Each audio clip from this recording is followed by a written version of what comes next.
Perempuan adalah bunga. Perempuan yang bersih hatinya dan elok budi pekertinya dinamai melati. Perempuan yang menjadi korban kejahatan dijuluki mawar. Beda kisah perempuan yang meres laki-laki dan moroti suami dijuluki apa? Disebut apa?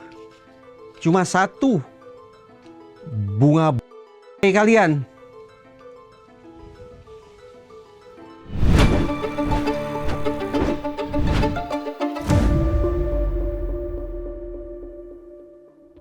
Pak Prabowo, Bapak boleh bilang Indonesia terang, Indonesia terang.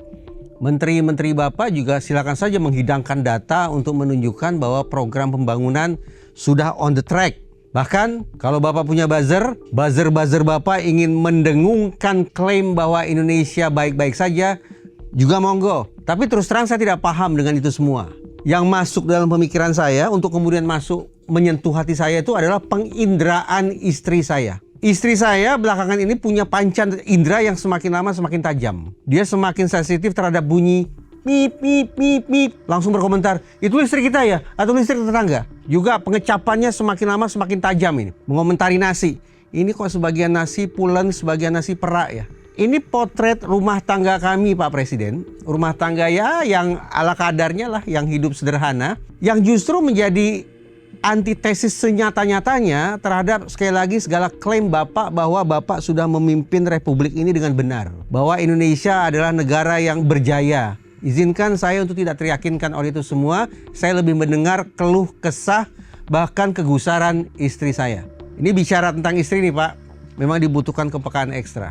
Teringat oleh saya bagaimana Cina punya pernyataan eksplisit yang bahkan disampaikan oleh orang nomor satu di sana yaitu Xi Jinping tentang peran strategis kaum hawa.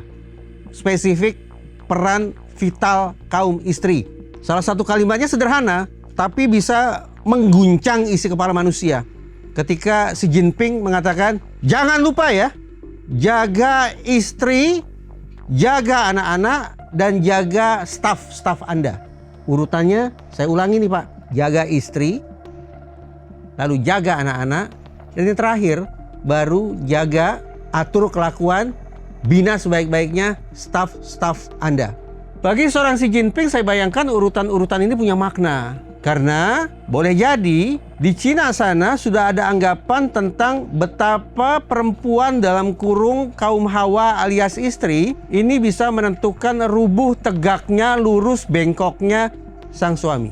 Dulu sekian puluh tahun silam perempuan-perempuan di Cina itu dianggap sebagai Iron Lady. Mereka punya peran besar untuk turut berkontribusi bagi pembangunan ekonomi negara, mensejahterakan keluarga. Tapi masa berganti, cara pandang terhadap para istri pun berubah. Dari Iron Lady menjadi housewives. Artinya, perempuan-perempuan Cina yang ideal justru perempuan yang berada di rumah. Yang membangun nilai-nilai positif keluarga, serta menjaga kelakuan suaminya. Sekarang bergeser jadi lebih buruk ini. Ketika perempuan diberikan stigma sebagai leftover women. Perempuan-perempuan ampas, perempuan-perempuan sisa, sebutan bagi kaum hawa di Cina sana yang sampai usia 27 tahun walaupun terdidik tapi tidak kunjung punya suami. Perempuan semacam ini dianggap tidak bisa berkontribusi bagi tumbuh suburnya nilai-nilai positif keluarga yang anti korupsi. Wah, setegas itu tuh. Sekritis itu posisi perempuan-perempuan di mata rezim Cina. Di Indonesia bagaimana? Ini sayangnya 2-3 pekan belakangan ini ada berita-berita yang terus terang menyesakkan hati juga. Pertama ini, ketika ada pemberitaan bahwa salah seorang karyawan bea cukai yang dicokok KPK memberikan pengakuan bahwa para bandit-bandit itu, para terdakwa korupsi itu menyewa apartemen untuk menyimpan harta-harta korup mereka. Dengan alasan takut istri. Supaya istri tidak tahu bahwa para suami telah menggarong uang sedemikian rupa untuk kepentingan mereka sendiri. Takut istri alasannya. Itu di Bea Cukai. Lain lagi kisahnya di Kabupaten Kuansing, Riau. Entah kenapa media berbondong-bondong memberitakan hal ihwal terkait Bupati Kuansing punya istri kedua. Apa perannya? Kita tidak tahu. Saya pun tidak mau berprasangka buruk. Tapi diangkatnya pemberitaan tentang keberadaan istri kedua, suka tidak suka memberikan stigma yang tidak baik terhadap istri. Bahwa seolah-olah istri punya kiprah juga dalam kelakuan korup suaminya. Bea Cukai sudah, Kuansing sudah, mana lagi? Oh, ada satu lagi. Ketika mantan Menteri Nadiem Makarim setelah dijatuhi vonis bersalah oleh hakim melakukan jumpa pers. Saya masih ingat salah satu poin yang disampaikan oleh Nadiem adalah permintaan maaf. Permintaan maaf ke istrinya. Sembari mengatakan istrilah yang menanggung beban paling berat dalam persoalan yang saya hadapi ini. Begitu kata Nadiem. Banyak orang tidak menyadari bahwa bencana ini yang saya hadapi, istri sayalah yang harus memikul beban terbesar. Lagi-lagi, apa sesungguhnya peran istri? Tanda tanya.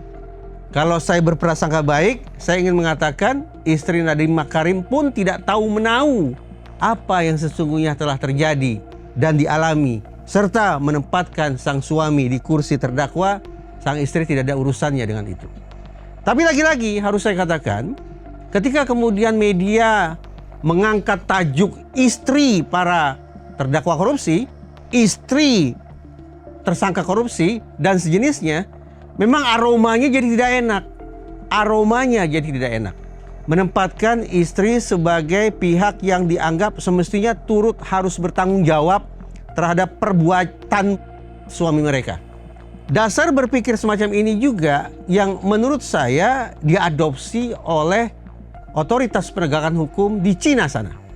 Di Cina sana ada ketentuan baru bahwa misalnya para istri yang ketahuan ternyata terlibat dalam hengki-pengki, dalam aksi penyogokan dan serba neka tindak korupsi lainnya dihukum berat. Kenapa? Karena data menunjukkan bahwa seandainya kita sebatas bicara tentang besaran uang yang dikorupsi oleh pejabat-pejabat di Cina, datanya menunjukkan besarannya makin lama makin turun.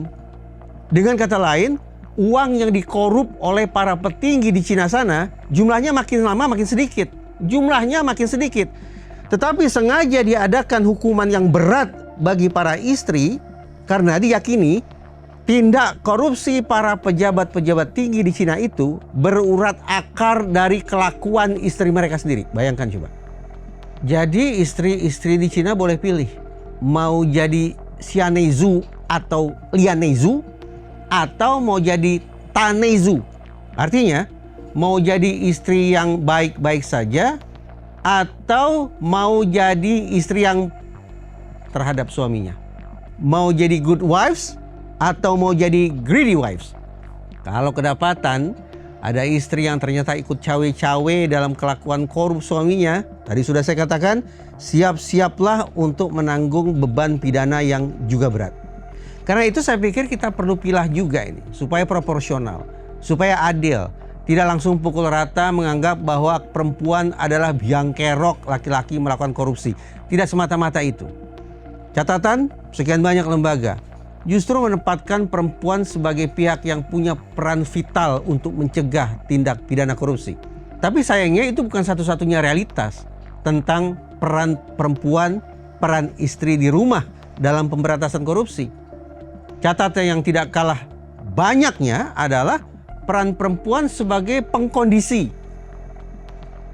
Para istri yang suka merengek, para istri yang suka menuntut ini dan itu, para istri yang suka gerundel karena kekurangan ini dan itu, ini bisa dianggap sebagai para istri yang itu tadi, yang menciptakan sebuah kondisi yang kalau sang suami tidak kuat-kuat iman, akhirnya akan bisa melakukan korupsi. Peran lain, lebih jauh, istri sebagai konspirator.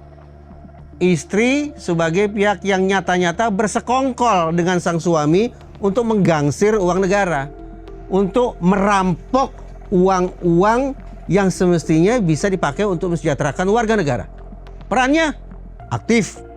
Mas, kan masih ada uang kas untuk ini, untuk itu di kantor.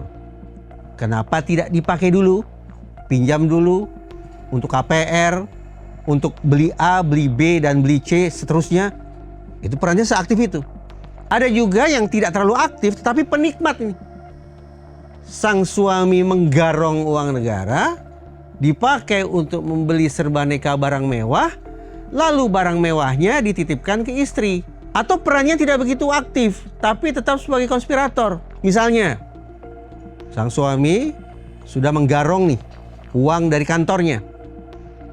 Uang dari kantor dipakai untuk membeli mobil, untuk kredit rumah, untuk beli emas, dan serbaneka kebutuhan-kebutuhan lainnya. Sang istrilah yang bertanggung jawab untuk mengelola barang-barang tersebut. Itu bermakna, walaupun istri tidak menyuruh suaminya untuk melakukan korupsi, tapi sesungguhnya istri menjadi manajer untuk pencucian uang hasil korupsi. Itu juga jadi alasan bagi saya untuk tidak serta-merta percaya kalau ada koruptor yang mengatakan takut istri, sehingga saya memilih untuk menyimpan harta saya di tempat lain. Tidak tertutup kemungkinan. Justru itu merupakan siasat dari sang suami, dan sang istri, agar kalaulah harus dipidana, kalaulah harus meringkuk dalam penjara, biar suaminya saja. Sementara istrinya tetap bebas merdeka menikmati uang hasil garong mereka.